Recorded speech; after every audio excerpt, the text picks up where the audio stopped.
travailler demain pour prolonger bien ce qu'on vient d'entendre avec ce médecin du travail, Jérémy. Là, on est avec un psychologue clinicien, donc c'est aussi les risques psychosociaux à travers justement l'action qu'il mène, très concrètement. Oui, tout à fait. Et peut-être d'ailleurs même pour une autre catégorie de personnes dans l'entreprise.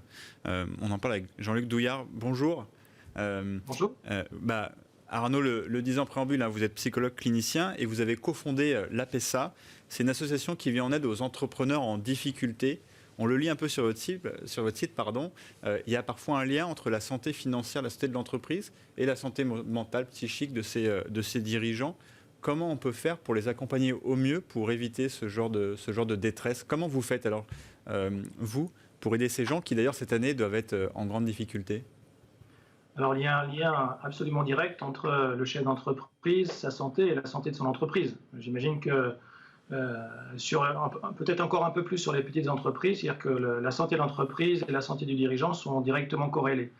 Donc, dans l'association, créée depuis 2013, on forme des sentinelles d'abord au repérage parce que la souffrance n'est pas facile à identifier, c'est pas facile à repérer et c'est pas facile à mettre en mots face à quelqu'un qui souffre. Donc, on a imaginé évidemment que former des gens qui, dans la proximité des chefs d'entreprise, peuvent les identifier, en discuter avec eux et les mettre en lien avec un dispositif de soins, ça serait très important. Mais il y a beaucoup de freins à la prévention, c'est-à-dire que les chefs d'entreprise ne sont pas habitués à prendre soin d'eux. Ils prennent beaucoup soin des autres, soin de leur entreprise, mais pas suffisamment soin d'eux, alors que c'est le capital le plus important de leur entreprise. Et justement, Jean-Luc, on a le sentiment que des entrepreneurs, des dirigeants, leur réflexe premier, c'est de dire tout va bien, il faut être le garant, il faut montrer que tout va bien, ne serait-ce que pour insuffler ça à ses équipes. Comment on fait pour craquer un peu la carapace et leur permettre de dire en fait ça va pas si bien et j'ai besoin d'aide? Est-ce que c'est des gens qui naturellement demandent de l'aide? Déjà, c'est culturellement, le chef d'entreprise, et puis dans ses formations et dans sa responsabilité multiple, il est effectivement plutôt un meneur.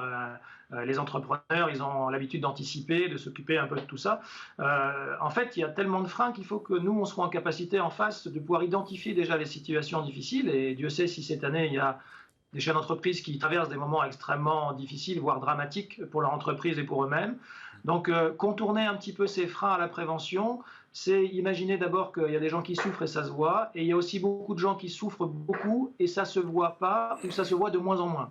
Ça veut dire qu'il faut plus directement aller voir les gens que l'on connaît dans notre entourage et qui vivent des moments difficiles pour leur demander simplement est-ce que je dois m'inquiéter pour toi ou pour vous, et si je dois m'inquiéter pour toi ou pour vous, à quel degré, voilà, à quel point je dois m'inquiéter pour vous, parce que même les plus durs et les plus résistants, ceux qui manifestent le moins la souffrance, ne sont pas forcément ceux qui souffrent le moins. Et en allant très directement avec des questions simples leur demander, en fait, ça fait souvent lâcher la carapace. Juste Jean-Luc, on entend dans ce que vous dites qui vient faire écho à notre médecin du travail. Il y a des collaborateurs qui sont en souffrance parce que surcharge de travail. Et il y a des chefs d'entreprise qui souffrent parce que finalement, ils sont face à une sensation d'échec. C'est plus dur de déverrouiller, d'ouvrir la porte d'un chef d'entreprise. Il y a l'orgueil, il y a la fierté, il y a l'idée qu'ils sont le chef et que les chefs, ça pleure pas, ça ne souffre pas. Il y a de ça un peu? Oui, c'est beaucoup plus difficile parce que d'abord, effectivement, ce sont des meneurs et des entrepreneurs et puis ils s'occupent beaucoup des autres. Et encore une fois, il n'y a pas non plus, je ne sais pas si vous l'avez évoqué avec le médecin du travail, mais il n'y a pas non plus de service de santé au travail dédié aux dirigeants.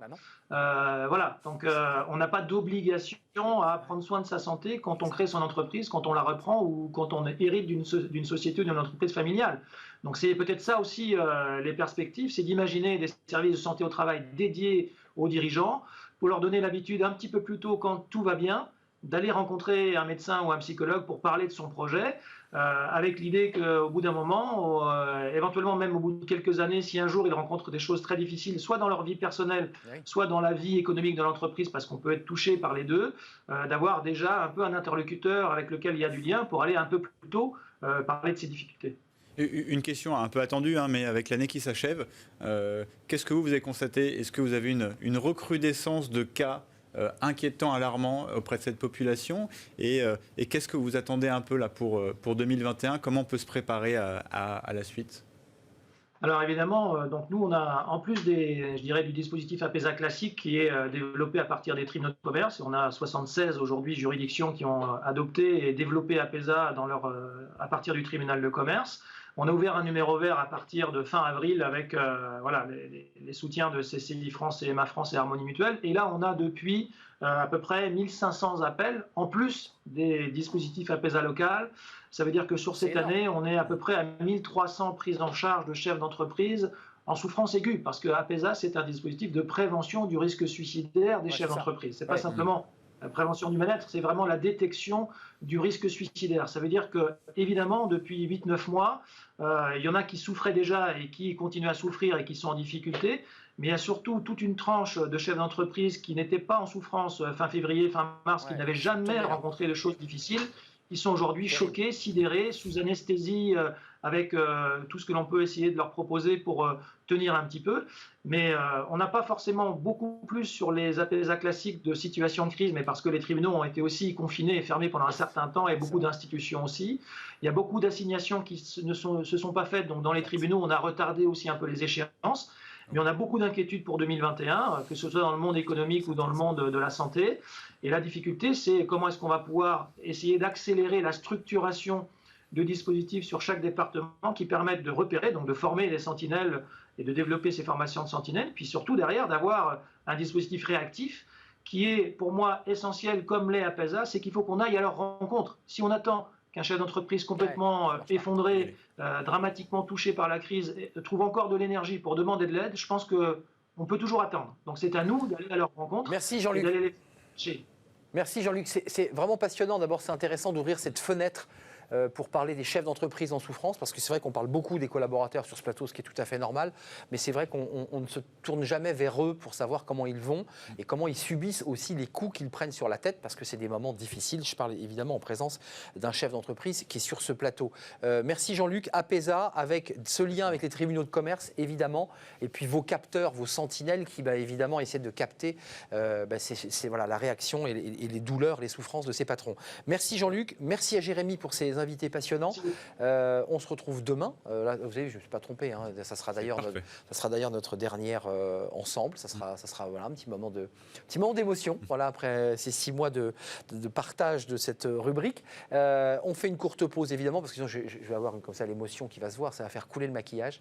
On fait une courte pause et on se retrouve juste après pour notre cercle RH. Ça, c'est un sujet au cœur de ce qui va se passer en 2021. C'est les compétences. Comment on les fait évoluer? Est-ce qu'elles sont encore utiles, nos compétences? Est-ce que le travail que j'ai aujourd'hui, je l'aurai encore dans 10 ans? C'est pas sûr. Tout ça est évidemment en train d'exploser. On en parle sur ce plateau dans notre débat. Le cercle RH, c'est tout de suite après cette courte pause.